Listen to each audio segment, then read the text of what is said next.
All right, at the same time, we have new signs of trouble now for Donald Trump as he tries to unify the Republican Party. A spokesman for the former President George H.W. Bush issuing this statement. At age 91, President Bush is retired from politics. He came out of retirement to do a few things for Jeb, but those were the exceptions that proved the rule. Meantime, a personal aide for Bush 43 says the former president does not plan to participate in or comment on the presidential campaign.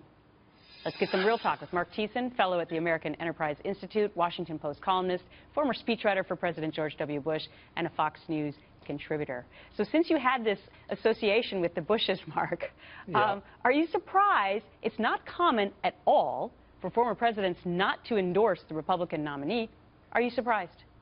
I'm not surprised, and it's also not common for the Republican nominee to accuse his predecessor of having known about the 9/11 attacks and done nothing to stop them, or having lied about WMD in Iraq so he could drag us into a war in the Middle East, which is usually what you hear from the Democrats talking about the former President Bush. So I'm not at all surprised. You know, Donald Trump has been spinning conspiracy theories about 9/11 and attacking George Bush from the left when it comes to Iraq and the war on terror. And so I'm not surprised at all. If you say those kinds of things, which are normally what we used to hear when I was in the White House, we used to hear people outside the gates chanting, Bush lied and people died, and now you've got the Republican nominee saying that.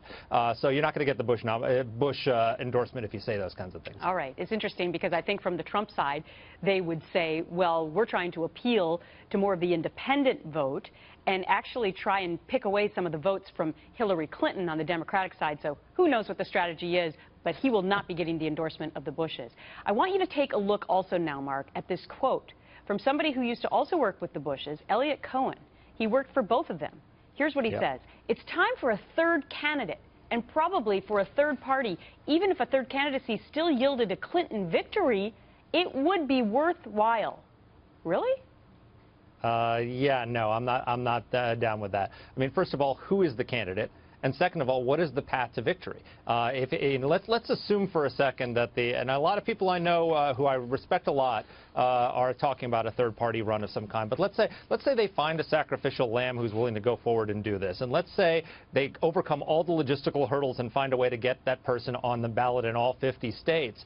What is the path to victory? How do they win in November? If somebody can find a good conservative candidate who has a path to victory, I'm all in. That's fine.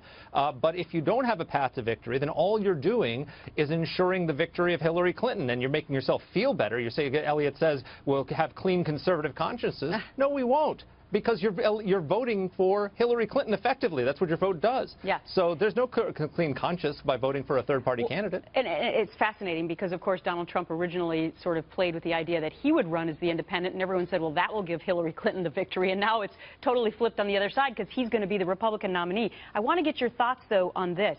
Isn't it a huge message to the establishment that they need to change some things? If you add up all the votes that Ted Cruz got and Donald Trump got, and they're both outsiders, it's huge. People don't like the GOP establishment. No, I think you're absolutely right, Gretchen. And I think the Republican establishment, Republicans in Washington, need to respond with a little bit of introspection right now. In our democracy, we govern by the consent of the governed. And at least on the Republican side, the Republican voters have withdrawn their consent. That's what the message of this Trump victory for the establishment is. And so you have, as you said, you know, if you put those two together, Trump and Cruz, who were both running as anti-establishment Republicans, they got 75% support of the Republican electorate. 3 out of 4 Republicans were voting for candidates who considered themselves and campaigned as anti-establishment Republicans. That's a huge vote of no confidence. So rather than railing against Trump, and I know there's the process of grief involves like anger and all these different processes before you get to acceptance. We need to get to acceptance and figure out, how did Republicans in Washington lose the consent of the governed? How did we lose the support of our base? And what can we do to fix that?